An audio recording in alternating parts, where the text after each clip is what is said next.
welcome back to my channel, guys. It's me, Erwin, with another manga review. I'm holding it, I'm watching it. I don't know why it's an anime, and I actually do because this is also an anime that I watched. But this is going to be on Handyman Saitou in Another World. It is another Yem Press, so thank you so much to Yem Press for sending this copy for me to review. If you guys are looking for other reviews of Yem Press, this is the channel for it. I have a lot of them, and yeah, I'm going to continue doing more and more. Even if they stop sending me stuff, I still have quite a bit of stuff to review for them. So yeah, I'm completely happy with them, and I'll continue reviewing these volumes. If you haven't done so by now, subscribe to my channel, give some love by commenting, liking, and sharing. Like I said, a lot of reviews. I'm trying to get into releasing about 4 reviews of manga and light novels per week. Sometimes all manga, sometimes mostly manga, some light novels, but for sure getting myself in that groove. I think I've done it for a few weeks already, so hopefully it's going well. Pre-recording a lot of videos. I'm trying my best. So again, this is a series that has already been made into an anime. It was already released. It's called Handyman Saitou in Another World. If you haven't seen the anime, it's a great series. The manga itself is a good reflection of it.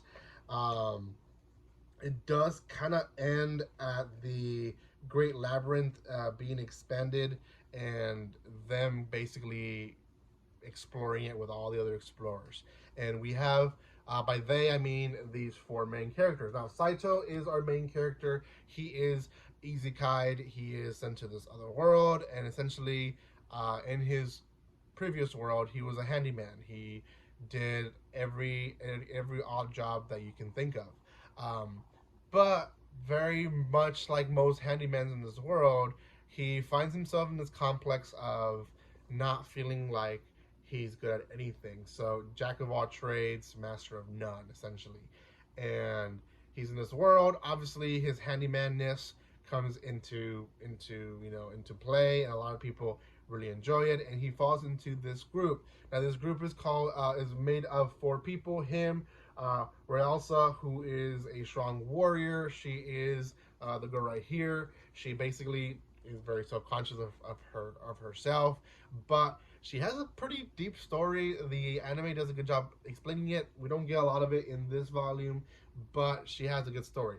One who we do get a little bit of, Morlock, is in this volume, but Morlock's story goes even deeper in the anime, because it's, a lot further in. I think this is like the first 2-3 episodes of the anime.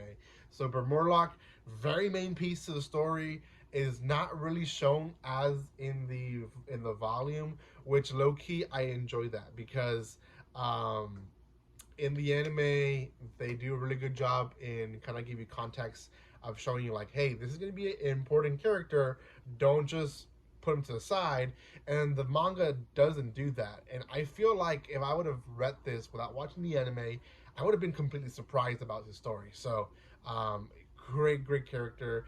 He forgets everything essentially, and there's a reason why it's not told in this volume, but there is a reason why.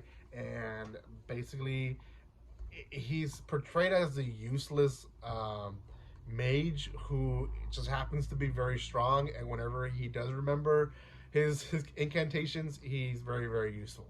And then lastly, we have this girl here who seems to be human sized, but she is not. This girl is actually a fairy, and her name is Lafapan. Now, Lafapan is essentially a moon fairy, and she is, like every moon fairy, is cursed by the Queen of the Moon? The ruler of the moon? I forgot what the specific title is, but she's cursed, and she essentially has to give up gold coins every full moon, or else she will shrink in size. Now this is found out through like the middle of the volume, and from all the characters, she's probably the one that we get the most background story in this volume, and Saitou. And yeah, it's done really well. Now, the first volume, very similar to the first 3 episodes of the anime. We get introduced to a lot of side characters. It is a little overwhelming. It almost feels like a 4-panel series at times, but we get introduced to the Demon King, who is now friends with the King. We get introduced from other, explorers and adventurers who are either trying to surpass them or other things. We get introduced to like the hero who's supposed to be like the number one in his group, and how kind of shady they are sometimes. We get introduced to characters who are either solo or have a specific partner only because they have a dark secret or a dark story behind them. You get introduced to a lot of characters, and yeah, it's very similar to the first 2-3 episodes of the anime. It can be overwhelming because you kind of want to go back to the story of Saito. Like, why do you keep taking me away from the story? There is a reason. They all kind of connect at some point. Really, at the end, most of them don't really matter, to be honest. But eventually, they do matter. I mean, they do connect at some point in the series. At the end, they're not a big importance to the series. I will say that. So, yeah, great volume. Out of 10, I'll give this one a 6 out of 10, just because I think this one's better enjoyed as an anime. If you're trying to collect it, like myself, I do try to collect series that I do enjoy. This was one of them. Yeah, you guys can check it out on Yum Press. Give them some love.